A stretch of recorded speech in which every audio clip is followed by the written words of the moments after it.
everybody. I want to wish everybody a happy new year. This piece of research, as Marianne just said, was actually a lot of fun in many ways. I mean, first of all, while it was billed as, every time I saw that email of Dr. Rachel Birnbaum, groundbreaking, I thought, yeah, really? So I better deliver. But what is really important is that there's very little research that is done on private mediation. The vast majority is done on court-based mediation. And you might recall that Dr. Denise Whitehead and I had produced some of that research and may have talked to some of you who are watching this as well. The other piece that's always missing is, particularly from private mediation, is hearing from clients and their perspective, which to me is probably even more important than talking to the mediators themselves. But you are important, but I always like talking to the clients themselves and also particularly children, but we'll talk about that later. So as I said, this is a pretty good news story. It's the context is that OAFM wanted to find out some information about how they were actually doing. So first I want to acknowledge and thank all you people, and some of you might be out there, who participated in the online survey, who then provided and shared some of their issues and thoughts as the key informants. Certainly the service users, the organization of OAFM, who sponsored the survey and put it on there multiple times, I understand, on their website, as did FIDRIO. And I also want to thank this research, although it was funded by OAFM, I received no funds. So the entire research was based simply on hiring my research assistants and working with them to get the project done. So I wanted to thank Lindsay Young, who's a law student over at Western. She did a lot of the administrative assistance for this project, which was actually quite large, trying to track everybody. And Dr. Sarah Serbinsky, who's a social work colleague, who helped with data analysis, because it's always good to get another perspective so that I don't get tunnel vision when I'm looking at something, given that I've sort of created some of that. So what were some of the objectives? Well, OAFM, to explore some of the challenges and benefits of providing private mediation service in Ontario. So there were some of the questions, as you know, were pre and post-pandemic questions. To learn and explore your experiences as private mediators in different areas. To learn and explore the experiences of the service users. And as I say, ultimately to provide OAFM with feedback on how they're doing as an organization and explore any improvements, if any. So typical of a lot of the research that I do, it was a mixed methods approach where I first start off with an online survey, which I did. And I wanted to thank OAFM and FIDRIO for putting it out. So there was about 67 participants. Then I did virtual interviews as a follow-up because I wanted to unpack and ask some more questions, and was able to speak with 20 participants. And then, as you know, in the survey, I asked if you would all kindly, whoever was filling it out, to provide names of some of the clients. So there were a lot of clients that were provided. Some did not respond, some responded and then, weren't part of it. They weren't there when we made the time to meet. So, but ultimately had 16, which is actually a pretty good number. Would I like more? Yes, every researcher always wants more. The same thing with the virtual interviews, but it's a pretty good baseline beginning in terms of looking at what some of these issues are. So let's talk about what some of the results were online with respect to just simply demographics. The vast majority who responded were white, about 83%, with a smattering of other different cultural backgrounds. The vast majority identified as a woman, 73%. Very few identified in terms of their orientation of binary or transgendered. There was 23% were identified as a man. The majority of the people who responded were between 41 to 50 years of age. There was about 86%. Half of the participants said that they held a LLB or JD or some other related discipline. The majority are accredited mediators, some with 10 years or less. There were a quarter that were new to the profession, so that was good to hear some of their perspectives. And there was about 15% who had about 20 years or more. 3/4 had OAFM accreditation, and about less than a quarter, about 22%, were not accredited or certified, but did list when I said, you know, are there any other kind of courses, but did say that they had taken other types of courses, whether it was through university or some online or participating. So and now I'm not giving you all the results of all the questions, otherwise we'd probably be here all day. So I've just taken out the ones that are sort of the most fruitful and the most interesting to kind of look at. One of the important questions about mediation, particularly with all clients, is with respect to screening and assessment of interpersonal violence and abuse. And the vast majority, talked about either having written activities that they do with clients individually. They ask a lot of questions, typically in semi-structured interviews, to assess whether there's any family violence. Many had safety plans already in place, should there be, and also structuring them with, you know, sort of going into different rooms if need be. The vast majority spoke about the most frequently standardized tool was the MASIC that you all know, the MASIC questionnaire. Many of you use the Barbara Schleifer Clinic, which has also an excellent tool called the Risk Identification Assessment. It's a framework that goes through multiple questions about the level and degree of what kind of risk there may be.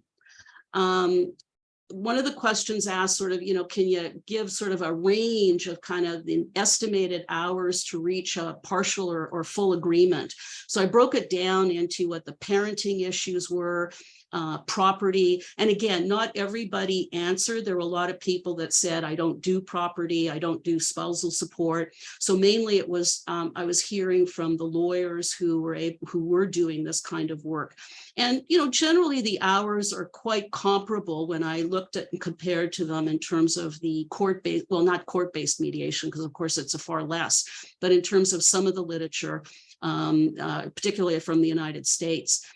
So even if there was if they estimated a range of hours, as I said, such as 4 to 6, I usually took the highest number to record for some data analysis. So what was the effect? And I asked a lot of questions, if you recall, on the effect of the pandemic, both pre and post, and then I listed the different time periods. So how were mediators impacted during the pandemic, and in terms of the number of cases that they could do? And I was really quite surprised to see that actually 32% perceived that there was absolutely no change at all in the way they were practicing. 26% said that there was actually an uptake in referrals to mediation. In ability to work the number of cases, because it reduced the travel time due to being able to use Zoom. It also increased with child protection mediation cases. And it also increased your geographical scope in terms of the service areas that you were doing. So if some were living in Oshawa, you were doing, you could also be doing Peel, you could be doing London. So that was sort of, that was also part of the increase. Some say that there was about 21% that said there was a decrease, that people didn't want to spend money during the pandemic. Like all of us, nobody knew how long it was going to last, what was going to be the impact emotionally, financially, psychologically. Others, due to personal obligations, couldn't practice mediation because they had family issues and obviously more childcare responsibilities, since at certain periods of time we were literally locked down. And the clients, and also clients didn't know how to send documents electronically. The whole virtual world actually changed in terms of, and it sort of pointed out to many of us some of the challenges that each and every one of us had with using Zoom and other electronic devices to get some of the work done. And there was about 21% that said that they hadn't started practicing, that mediators only started practicing after the pandemic, which was kind of interesting, and that there was that they were new to mediation and didn't and were unable to respond. Now, the mediator comments were actually, these are the comments that were given to me by by the mediators who I interviewed. So as I said earlier, I wanted to hear what you had to say.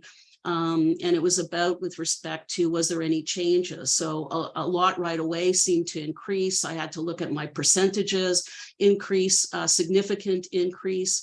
Others said, you know, it's a difficult question, difficult one to answer, because a lot of people, at least in the demographics that they were seeing, the process was put on hold, as I said, not wanting to spend money, not wanting to go forward. And others, and another person who said, I can definitely fit more appointments in when you're working in an office. You have to stagger things. So I'm using Zoom. I can look both at intakes back to back. There's no issue with respect to the parking lot or, you know, sort of waiting rooms, waiting for people. So for some, it was really good. For others, it was a bit of a, you know, sort of a bit of a mixed bag, but still quite good. What were the impacts with respect to costs, which was actually kind of interesting. So again, 42 in terms of your own practice said there were no perceived financial changes at all. Some of you had increased costs because there were no shows.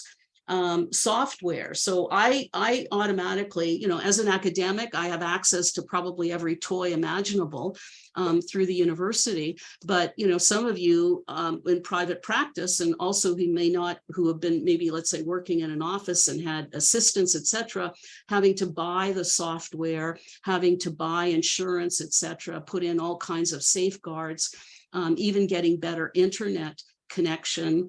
Bookkeeping services certainly went up.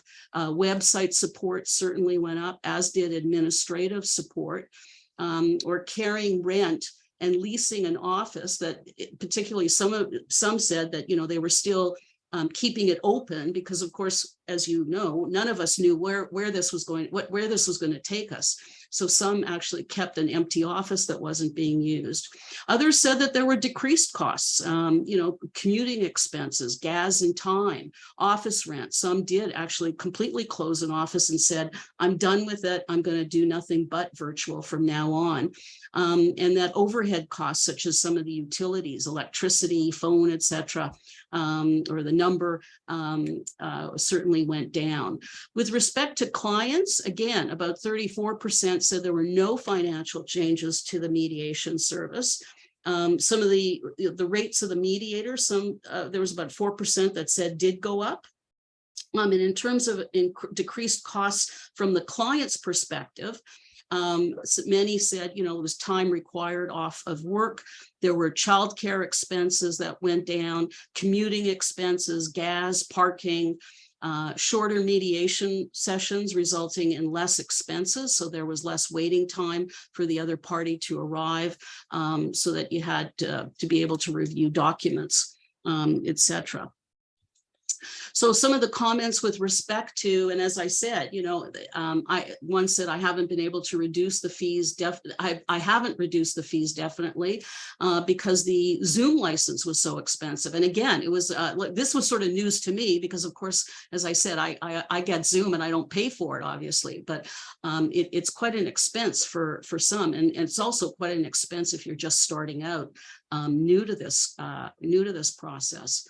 Another said, I think the changes, the cost for the clients because they don't have to come in, but other than that, very flexible. And the vast majority did report that they were very flexible with respect to costs and where things were going, because again, nobody knew at that time, particularly during the towards the end of 2020 and the beginning of 2021, where things were going. So what was the impact, which I was really interested in with respect to the settlement process? So with respect to its impact on clients, many of you said they were, you know, you felt more comfortable and they were safer in their own spaces, that they were more open. They managed their emotions better. They were less triggered, and younger clients appeared to be more satisfied. Some of the negatives, though, was that it appeared that some of them appeared to be more vocal and combative, which often happens because when you're online, you don't get that same, someone's looking at you, but you sort of say things in a very angry way. And you don't really think about it. If you were in person, you probably would get more body, being able to see what, people are, or how people are reacting more. Older clients appeared to be less satisfied and wanting in-person sessions. And I suspect that's probably wanting to more face-to-face contact. And not being comfortable with Zoom. Some of you said clients with mental health issues appeared to be deteriorating at times and may have benefited from in-person sessions. So, it's not only not only are you getting ready for a mediation session, but you have to do sort of the assessment of where the person is psychologically to be able to even sit down and start thinking about talking about what the issues are for the mediation. In terms of the impacts on the mediation process, it was the positives were that it was time efficient and effective. Mediation had less conflict during the sessions due to the virtual location. I'd still have some questions about it in terms of less conflict, or people were just kind of holding their tongue because you were kind of, it's not the same as being in person where you might be more fidgety and you could be asking more questions about, I get the sense that you seem to be, X, Y, and Z. Shuttle mediation occurred more frequently online, and that settlements were more quickly reached given the decrease in travel and the increase in access to it. But some of the negatives were it was more challenging to notice the nonverbal cues, as I said. It's sometimes very difficult, especially if clients have, sort of clutter around them and you really can't see them. And then and if they're using any particular backgrounds that might, sort of take your eyes off the ball in terms of the process of what's going on in front of you. It was difficult to settle when both parties resided within the same home. Hello, the wonderful nesting orders that sometimes the courts make. The two, it's who's going to get this house, so both of you stay in it, makes it very, very difficult. Less likely to settle on files that have bitterness or rigidity. And it was difficult to find a collaborative approach, which also needs to be a little bit more unpacking. While the mediation people were reporting that it was going quite well, it still need to think about a more collaborative approach of working with different people or even having lawyers as part of that process. Clients might avoid settlement or have second thoughts. They can easily log off of a mediation because it would be harder to walk out of an in-person session. They just simply kind of press the button and, oh, I didn't realize that I closed the Zoom room, which I'm sure some of you might have heard. So with respect to what's the impact, what are some of the barriers? I'm not going to go through all of them, but I don't think these are any surprising. Again, struggling with picking up on nonverbal cues, experiencing body aches, and fatigue, sitting in the same chair. Especially if some of you are doing these mediations back to back, I would think that having a really good chair or moving around would be helpful. Struggled to explain financial disclosure for purposes of support. I mean, these are difficult questions even in person, but trying to, if you're not familiar at all with these issues, would be even harder, I would think, online, especially if you don't even have some of the background material to have read beforehand. Some struggled with referrals, some struggled with marketing and networking to generate some clients, and there was certainly Zoom fatigue.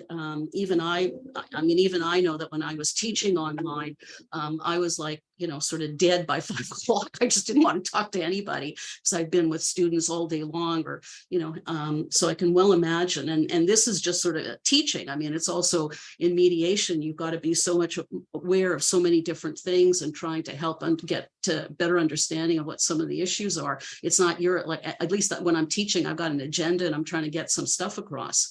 From the client's perspective, some of the barriers you found was that struggled to find private online space, which I've heard from a number of different studies, where, if children particularly were home, how do you find a place where the children aren't going to come in or hear some of this conversation? Experiencing high tensions and financial strains, especially due to the housing market. And if that was during the pandemic, it's only going to get worse now with respect to the housing market and what's happening. Terminating mediation because they're nervous about the future and making any kind of life changes. It was hard for a lot of people during the pandemic, and still is. What's going to happen next? Just like people who are saying, should I buy a house, not buy a house? Can I afford it? What's going to happen? When's the other shoe going to drop? Some appeared to be more angry and emotional and more easily triggered. And of course, experiencing personal family obligations with respect to homeschooling. All of a sudden you had your kid home, and homeschooling online was probably the worst thing that could have happened to any child anywhere, not just here in Ontario. So some of the comments, again, from when I met with you, one said, I opened up to seeing people in person, but finding a lot of people still prefer virtual, but that maybe, it might be face-to-face once in a while, finding that it's much more efficient and easier to schedule things online. As I said earlier, dealing with a more broad geographical area. I'm doing most of my practice, including mediation, by Zoom, but offering people an option. And I think that's the way some people are still doing it. Some have just completely reverted. That's the only thing I'm going to do now is Zoom mediation. And others are still sort of doing a hybrid approach to this. So what's the impact with respect to family violence? And there were a number of different themes that came out of this. So victims feeling trapped in violent situations and unable to leave due to a lack of community resources. I was almost about 19% of you sort of raised this, that you perceived that there were more people who were feeling really trapped. You're probably right, given that the percentage, the stats certainly went up with respect to interpersonal violence during this period of time.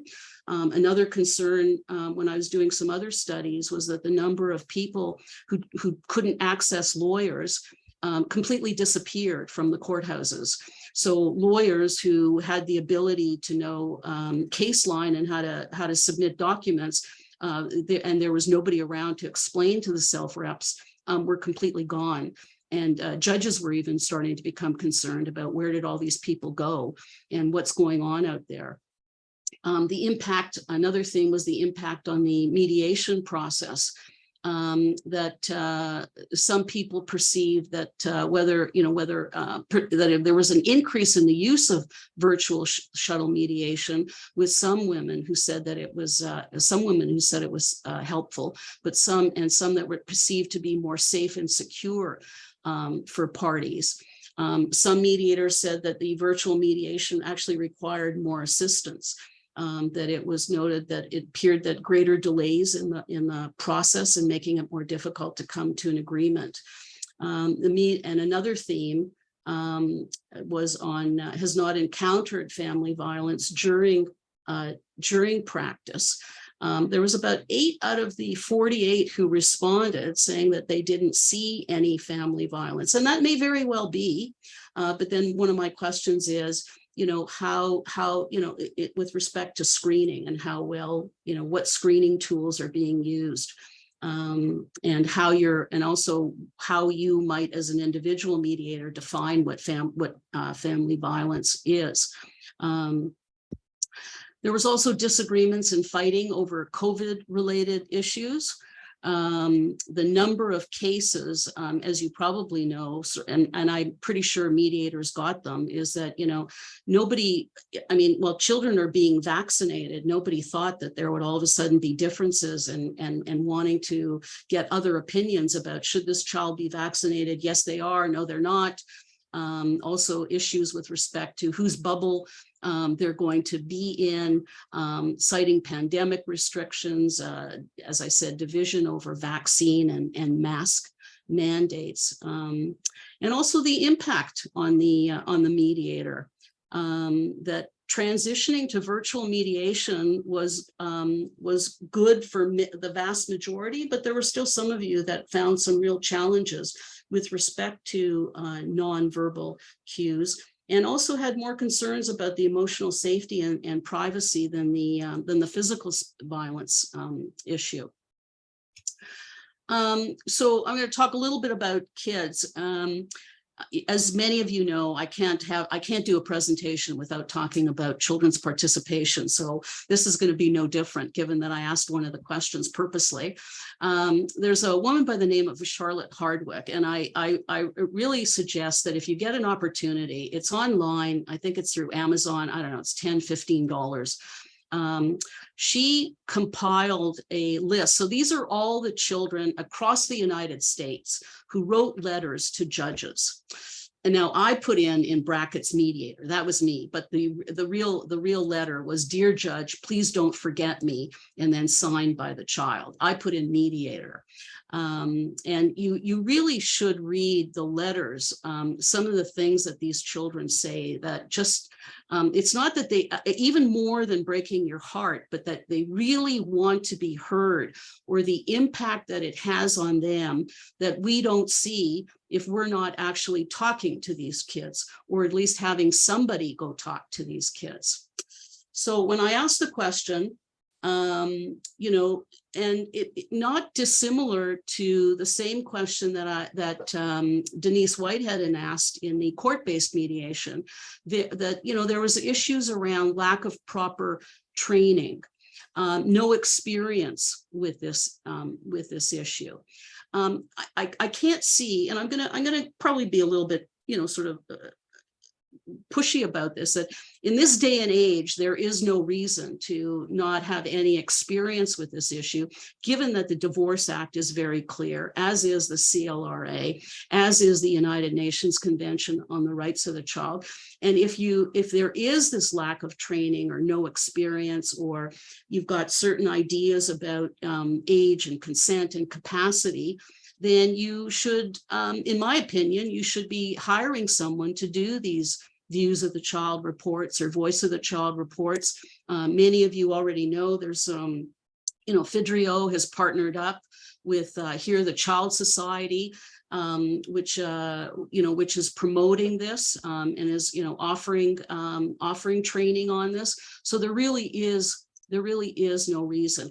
I appreciate that there will always be people who feel that, no, I just want to meet with the adults, and that's fine too. And I'm also not saying, and I don't want anyone to walk away and say that every kid has to be interviewed, because they don't. If parents can work this out, then that's probably the best outcome possible.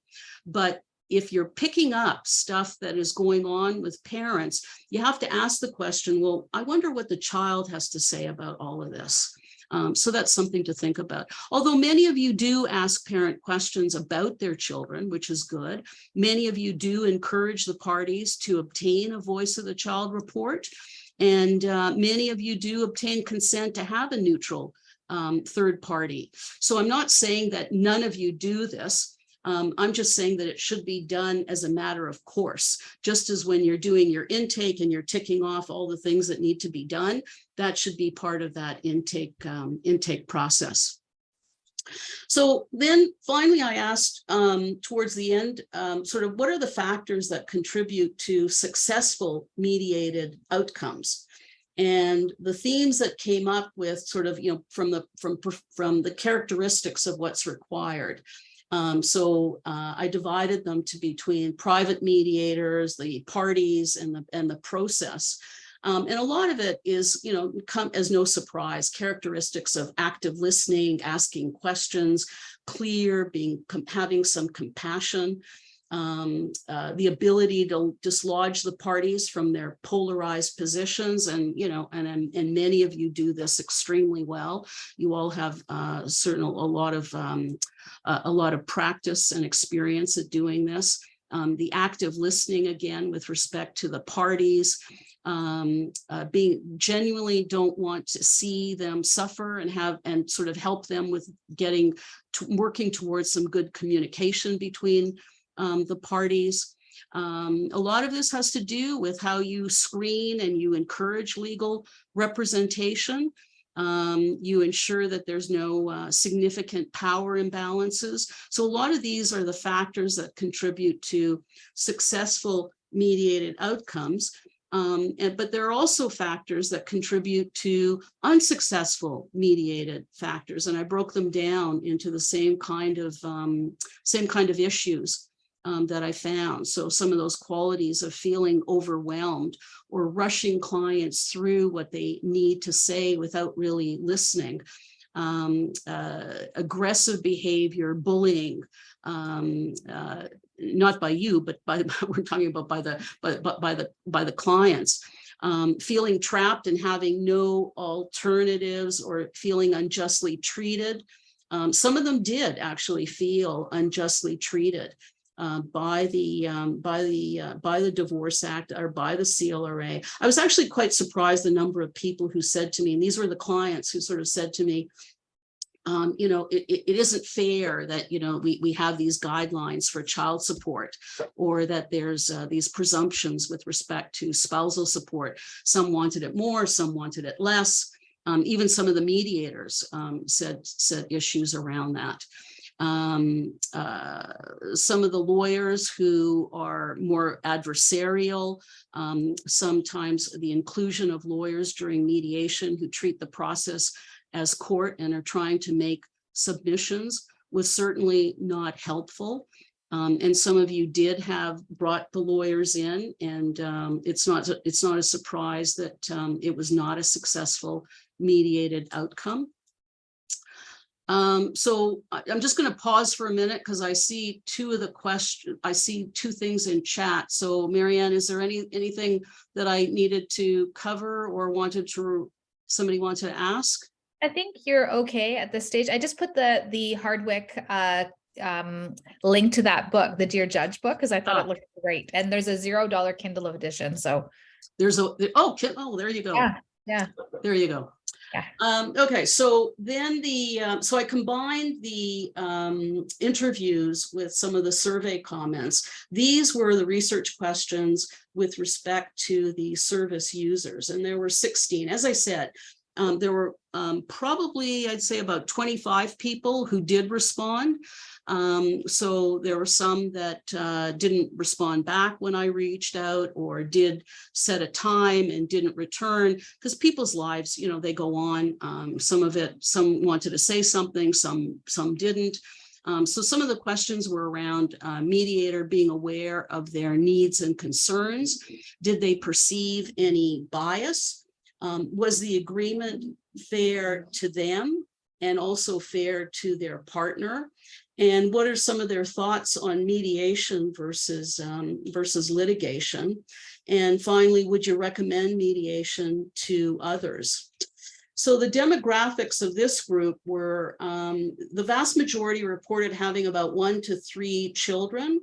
I'd say the average age range was probably around 13 or 14, with as high as 21. The majority did not have a lawyer. Some of you have a practice where the lawyer is included, or they go to talk to someone. One of the comments made, so some of the comments made is, no, we didn't have legal representation.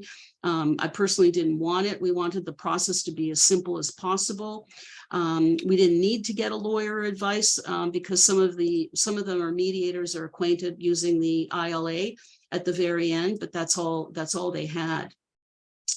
And some said what brought me to my mediator right now was my lawyer. So the lawyer making the referral to the mediation session. And I did have a lawyer during my mediation process, which was not necessarily the best, was a comment from another, as he wasn't good at his job, except that he didn't listen to the parenting plan at the end of the to the parenting coordinator very well either. So so what did they say about the mediator being aware of their needs and concerns of both of them? And I sort of put them together. One said, we talked about this for years. We'd already been separated 2 years, how to handle the kids, how to handle money. So the mediation sessions would usually book for about 2 hours and took about 30 minutes because they were already aligned ahead of time.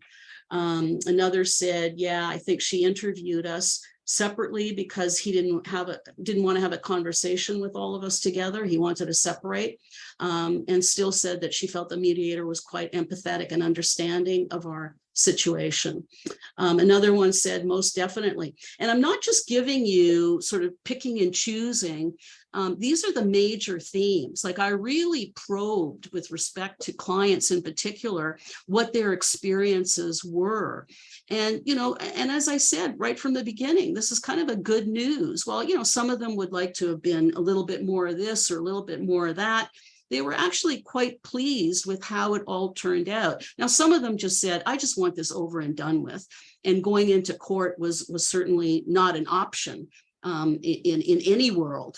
But still, we're quite pleased with the process and how well they were looked after by the mediator. So you all deserve a pat on the back for this, that, while it might be challenging and hard for all the, maybe administrative issues and the Zoom issues, that people were still feeling that they were certainly being heard. So methods to promote an unbiased mediation process. So I asked them, sort of what were some of the characteristics, or what were some of the actions. They were provided opportunities to be comfortable, meet them together. Everything was discussed. The mediators actually, the ability to address the issues with each party, always focused on the best interest of the child, awareness that the child may be influenced by the other party, and helping to filter through the emotions and get to the facts, or at the root of the matter. And again, similar, sort of the descriptions of excellent, wonderful, fairness, which was really nice to hear. That like that they walked away feeling like, yes, this was a good deal, and I felt that my mediator really did listen. Some of the other further comments is, one said, yes, bias. I don't think it really comes from the mediator. I think it comes from the general process, blaming, sort of the other parent, sometimes the systems themselves. Another one said, I felt that they were very unbiased, worked with the mediator. She was excellent, gave us opportunities defending how comfortable we were together in the mediation sessions or not, using the camera on and off, changing dates. Another one said, there was that she wasn't very good about listening to both sides. She just had her way of doing things. As she came from the court system, and I don't think the court system is the best system you can come from. But again, the vast majority saying that things were fairly good. In terms of, what kinds of options did the mediator assist with respect to generating some of those options for them? With respect to the financial planning, that you explored what each party was entitled and discussed the options. That's how they felt. Asking the type of spousal support they wanted, creating a settlement that was sort of decent and fair. The parenting plan, some providing a very detailed and specific parenting plan, a common sense approach to it, working through the nesting agreement of the parenting plan, and figuring out some creative, reasonable solutions with respect to childcare. Some of their responses is, yes, they did the financial. I think it was very good at presenting both sides of it. It was fair. One said, actually, I think it was probably, I got the better share of it than During the financial analysis, she made us aware what we were entitled, which was different from what we had earlier decided. So she did present these options, and so things that really helped us figure out our childcare. And another said, you know, her parenting plan was beyond what was expected and so detailed. Prior to that, options weren't given, and not like, okay, this is how we're going to do it. That she really listened and took our feedback and consolidated in emails, sort of back and forth. Also asking them, exploring, you know, did they feel pressured coming to any kind of agreement? And the vast majority said no. You know, one did say, you know, we were both absolutely, we were told that if we didn't, one felt that if we didn't sign the agreement, she would make it a court order. So we both felt like we had to sign it at midnight on a night, which was like ridiculous time to sign anything. But she said, if you didn't sign it, I'll make it a court order. So there was, you know, there were a few people that were not, who did feel pressured to it. But as I said, the vast majority did feel that they weren't pressured at all. Then I asked, you know, sort of the agreement and understanding, the agreement that we're understanding and fair to you. And, you know, one saying, you know, I'm totally satisfied, and in fact, surprised that, you know, he was so satisfied with it. Another saying, I really don't think it was really fair to either one of us, having now gone through the mediation course and understanding what goes into determining financials. She didn't know what she was doing, so she was negotiating based on what she thought he was making. She wasn't asking for financial disclosures or financial statements. So again, kind of a mixed view here. With respect to, there were only 2 people that responded to this particular question with respect to being fair to their partner, their spouse, and saying yes and absolutely, that they were always on the same page. And that knowing that some knew very many people who'd gone to court and spent tens of thousands of dollars in lawyers' fees, and that was not of interest for either one of them to do it, but felt that it was quite fair during this process. Now, in terms of following the terms of agreement, you know, one of the things that I'm always interested in is kind of longitudinally. So I always ask the question, sort of, how long has it been since you signed it? And some of it was, you know, perhaps a year ago. Some of it was maybe 6 months ago. So change takes time. So I wouldn't sort of hang my hat that, you know, they're all following these terms of agreement. I would like to even actually follow up with some of these people if I were to do this again on a longer period of time. But one did say, you know, we're stuck to the agreement. We're actually just in the process. They sold the house. They're moving. Everything was great. It suited us.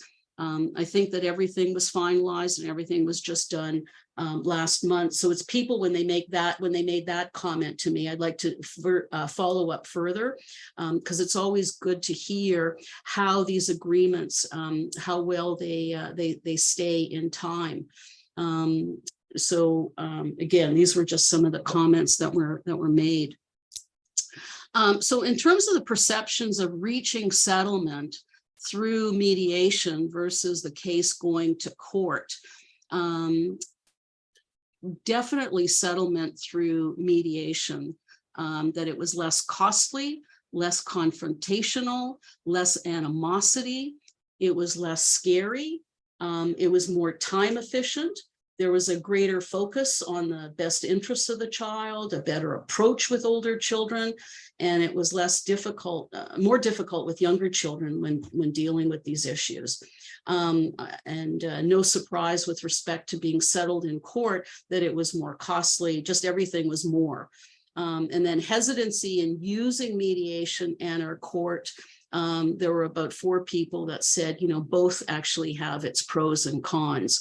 And both require professionals who are aware of gender and queer issues, whether it's in court or whether it's in mediation. So reasons to recommend mediation, along with some of the other recommendations, similar in terms of creating a more positive future relationship with the parties, especially when there's children involved, less amount of emotional and social pain, certainly cost effective. Other recommendations, the parties, they were more amicable. There was a cheaper version of mediation available. It was a friendlier approach to separation. These were that should be made available. Even though that this may have been cost effective, they still want another more cost effective method that should be available. So for individuals choosing mediation, it's recommended to try and come to terms ahead of time to resolve as much as you can. And that it's being aware that it's difficult to show empathy during online mediation. And these were some of the other kind of emerging themes that I put down. I'm not going to go through them all, but that mediation was a good experience, mostly because of the mediator, which is there were 6 people that raised that particular theme. So that was also confirming and good to know. Some of the questions overlap because I wanted to take different, get different cuts from the same questions to see if there were any sort of anything that sort of should have been asked in perhaps in a different way. And the last couple of questions I wanted to ask were more about, and this was the mediators who I spoke to during the Zoom interviews, was around personal biases and what other kinds of supports could OAFM provide for their for the work that you're doing. So in terms of managing personal biases during mediation, some were kind of taken aback when I asked the question, and we all have biases of one kind or another, but it's, you know, when you don't see that kind of question coming, you know, sort of you need some time to think it through. So some were, you know, kind of being aware of your physical space, your background, your body language, finding something positive about the client. You know, not all of us can have can empathize with every client that we see, but trying to find something positive about them to focus on, maintaining empathy with clients. Similarly, trying to accommodate case by case. The awareness of being neutral and objective. You know, there's a whole body of research around maintaining neutrality and objectivity, and can that really be maintained and you know, sort of saying that it's a really tricky balance act sometimes. Conducting an in-depth intake and screening process is extremely important for some, and being emotionally strong with understanding that biases happen. We're all human beings. We all have our own personal stuff that's going on while we're working still, and trying to be aware of that as well. Others were discussing biases with clients, kind of being aware of one's own personal biases and acknowledging that there might be, that you have a particular bias or a breach. Some said that disclosing personal biases with clients and discussing it with them. Practicing mindfulness. Some of you with respect to journaling. Discussing biases with your colleagues and friends, and being aware of your own traumas and how that might impact the mediation process with some individuals. So finally, I was sort of getting to what recommendations do you have with how better OAFM could better support private mediators? And I must tell you, I'm not a member of OAFM, but I am on your mailing list, as I am with, I'm not a member of FIDRIO, and I am on their mailing list as well. And I'm quite taken aback at the number of unbelievable sessions that are being offered. Now, whether you actually have time for all of them is a whole different thing. But and many of you said, you know, you were all very appreciative of what OAFM is already doing. But if one theme came out more than anything was to spend a lot more time on conferences or some kind of retreats whether that's on Zoom or maybe in small groups, focus groups, perhaps exploring, as I said, different bubbles on self-care, focusing on holistic individual healing. This is hard work. I think, Marianne said, like these were really nice clients, and they are, but they still, can still be challenging with some of the issues that they're raising. And we all need to take care of ourselves emotionally, physically, psychically, psychologically. But as I said, many of you said that you really do appreciate the sessions that are being held. I gather that the OAFM conference this year was free registration to all members, and that was appreciated.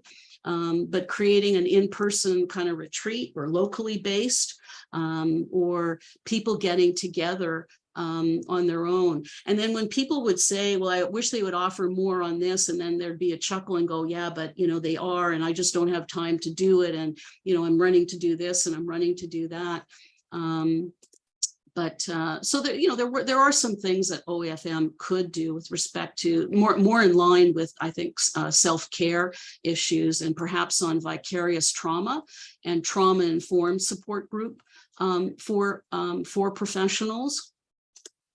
And developing a community of practice, a mentorship program, increasing opportunities to virtually connect with other mediators and educators, to reduce the travel expenses and time, creating coffee connections of community practice, a mentorship program for a variety of different professional disciplines, particularly for newer mediators.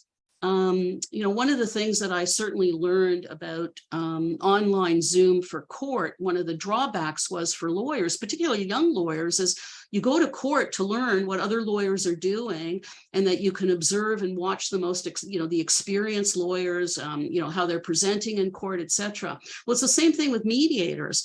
If there's no place to go, or there's no group of you that are working together, it's very hard for newer mediators or young mediators to get kind of that experience. So having some kind of even different professional disciplines getting together, creating an email asking members about what self-care techniques kind of work for them. A lot of people said eating, exercising, drama, plays, etc.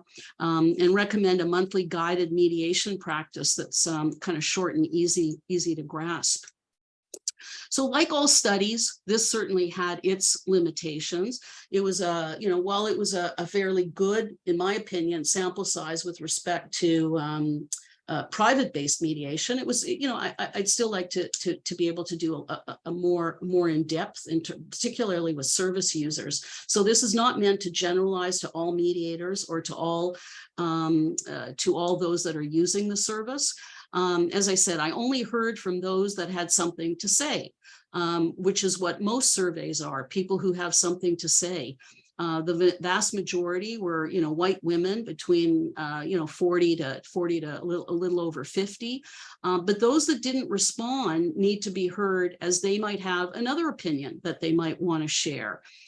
So there might be, 20, 40 people who out there who could have responded to the survey or spoke to me and said, no, this is terrible, what's going on? And the same thing with clients.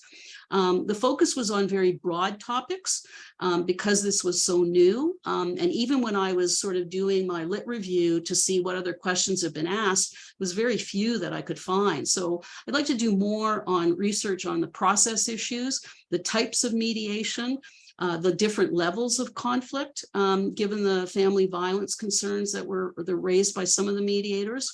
And of course, children were not interviewed as part of this research, but also have obviously much to contribute.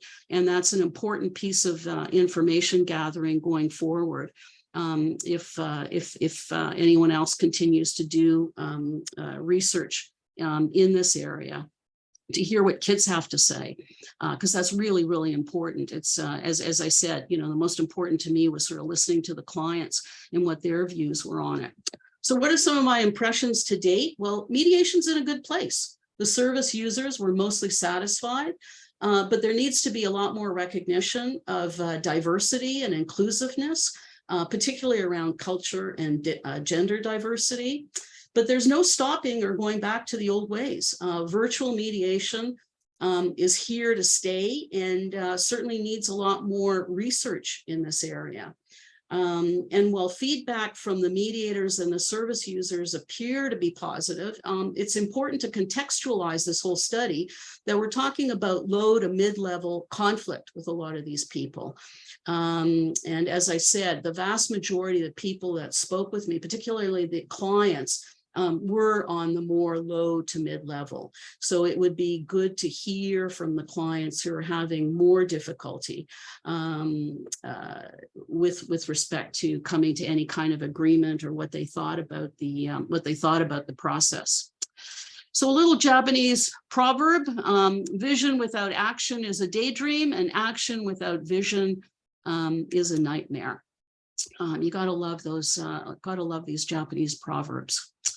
And so who wants to be the first to stick his or her neck out? Unfortunately, they didn't have a her when I was trying to find something to kind of be an icebreaker or a conclusion. So I will leave. So that's really all I have to say. I'm certainly open to hearing some questions, any comments. Doesn't seem to be a whole lot. I'm gonna stop sharing here so I can see you all. Nice. Oh my, 53 people. I'm honored. Oh yeah, I know. Well, there was 65. 65. Yeah, and some people had to leave to do their mediator jobs. Thank you so much, Rachel. That was excellent. And I'm not going to take up all the time. I want to make sure that I open up the floor for questions. That was a ton of information. Yeah, and that's not even all the data. I just kind of gave you the highlights, and I may have gone too much into it, but it was excellent. I mean, it's very heartwarming and reassuring to know. There's questions about sending the slides. Definitely have recorded it. Rachel, you and I can talk about that. And if you have inquiries, if you're watching, just send me an email and I'll share with you what I can. Oh, absolutely. And yes, I'll share the slides. I'll send them over to okay. I didn't want to put you on the spot. Okay, so if you want the slides, send me a quick email. I'll send them back over to you. Sure. And I really did listen very closely to what you wanted as members for future topics. So it sounds like self-care, trauma, and I laughed because you said mediation, and I think you meant to say meditation, which is yes, what we always say. So too much mediation on the brain. Too much mediation on the brain, and sounds like we want to meditate a little bit together. And I think that we can, Vicky and I were both chatting in the box, like, ooh, okay, let's try to do that. So we're actually in the midst of planning our September conference. So we're going to really listen to what you've all just said. And if you ever have an idea that you want us to do a topic on, like, I mean, we're pretty nimble with putting things on quickly. So send us a speaker or a topic you'd like us to cover, and we definitely will. I'm just going to check the questions to see if there's anything. Oh, I might need some glasses. The full report. We don't have the full report, but we will. This is really the full report. From what I read is what I will be doing is obviously I'm taking all of this and I'm going to write a paper. So you'll certainly have access to the final paper that'll have all the data. Okay, that's good. Excellent. This is wonderful. I know it's coming up to the bell will ring at 2:00, and you probably all, with the Zoom world that we're in, have another meeting to go to. Any idea of when you'd publish a paper? Probably a while, eh, Rachel? I mean, I've got a few tasks before I do this. And I want to, I'll, but it'll be done shortly. I'm not gonna sit on this very long. I did share some of the results. Some of you might know that I did write a very short article for the Lawyers Daily. And if you didn't get that, Marianne can send it to you as well. So I did share it with a colleague down in the States. Because I just wanted another opinion, where I might send it, where I'm going with it. And they too were quite surprised of being sort of hearing from private mediation, because of course most of the research is on court-based mediation. I want to get this done as quickly as possible. I'm thrilled for this research is done. Thank you so much, Rachel, for everything you've done leading up to this and for today. And again, if anyone wants the slides, email me. I won't be able to see all the chat in 30 seconds. So please email me and I'll email you right back. Okay. Okay. I thank you. I thank you very much, and good luck, folks. You all Yeah. seem to be doing a great job, and just keep doing it. And Nice. enjoy while you're doing it. It's a good news story. Happy New Year for sure. Happy New Year. Good Yeah. news All story. right. Yeah. Take care. Thank you. Thanks a lot. Bye-bye. Bye. Bye. Bye. Bye.